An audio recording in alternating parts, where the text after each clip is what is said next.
Well, after my second divorce, I signed up for ballroom dance lessons. I thought that would be the perfect way to have an exciting new adventure without getting into any trouble. And part of that was true. It was awfully exciting. So we'd go to the lessons, and the teachers would line up the boys and the girls, and they'd have you pair off and learn a few steps, and then go to the next one and learn a few more steps with the next partner. And we were supposed to dance with everybody, but there was another gentleman and I that really gravitated towards each other because we really danced well together. I love dancing. I took to this like a duck to water. In fact, they told me that I was a natural out there on the dance floor. Who knew? And so was he. And when we were dancing, we were just in sync, like hands in a glove. And so we got to be partners every chance we could. We were quite the odd couple because we had nothing else in common outside of the dance floor. He was a widow and about a generation older than me.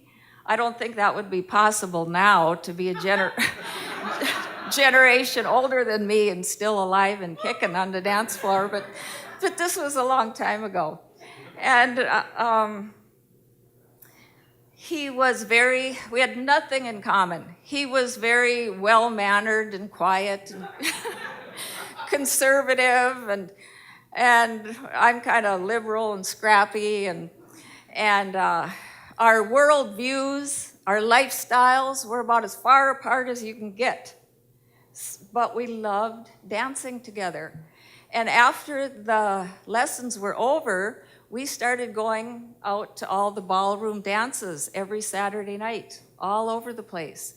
And we started entering the competitions and the exhibitions, and this got to be serious business. And when we were out on the dance floor, other people would watch us and just kind of step back, and they'd ask if we were dance teachers, and we'd say, no, we couldn't teach dancing. We don't know what we do. We just get out here and our bodies dance.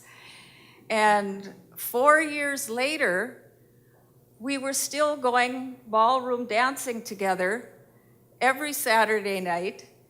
And after 4 years, we still had no more in common with each other than we did with a bale of hay. But, I mean, this was working fine until I met Jack.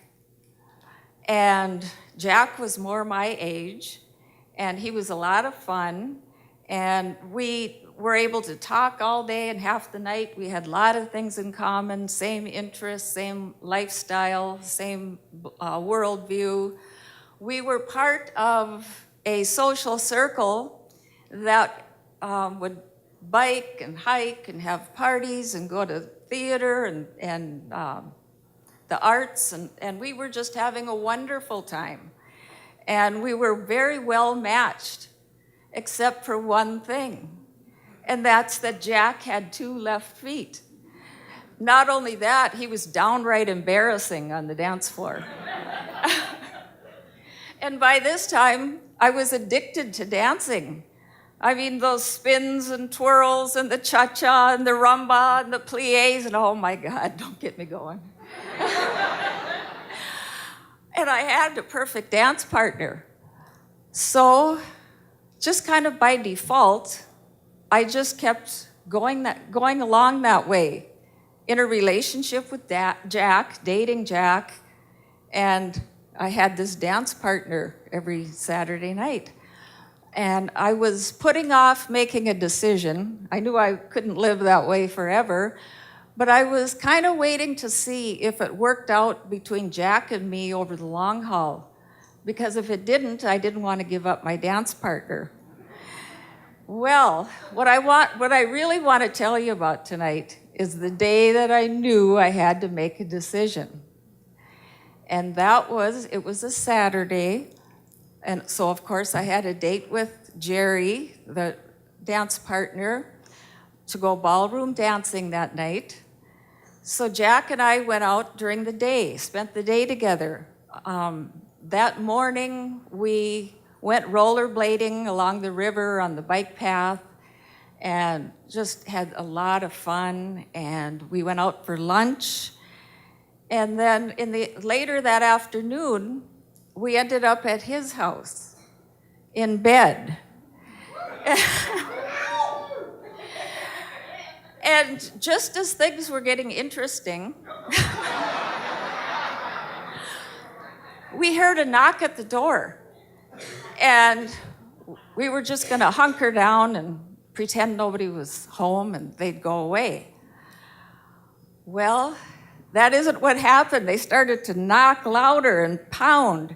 So Jack looked out the window and he said, "Oh shit, that's my brother and his wife from DL. I have to get up and answer it." And I said, "No, don't." And it wasn't because I didn't want to interrupt the activity. It was because I didn't want to meet his family for the first time in that position. And so we were just going to wait till they went away, but then they started walking around the house, looking in the windows, pounding, and we heard his brother say, "Well, Jesus, his car is here. He's got to be in there. Maybe we should break in and see if everything's okay." Well, when we heard that, what's his name? Joe. No. I mean, Jack.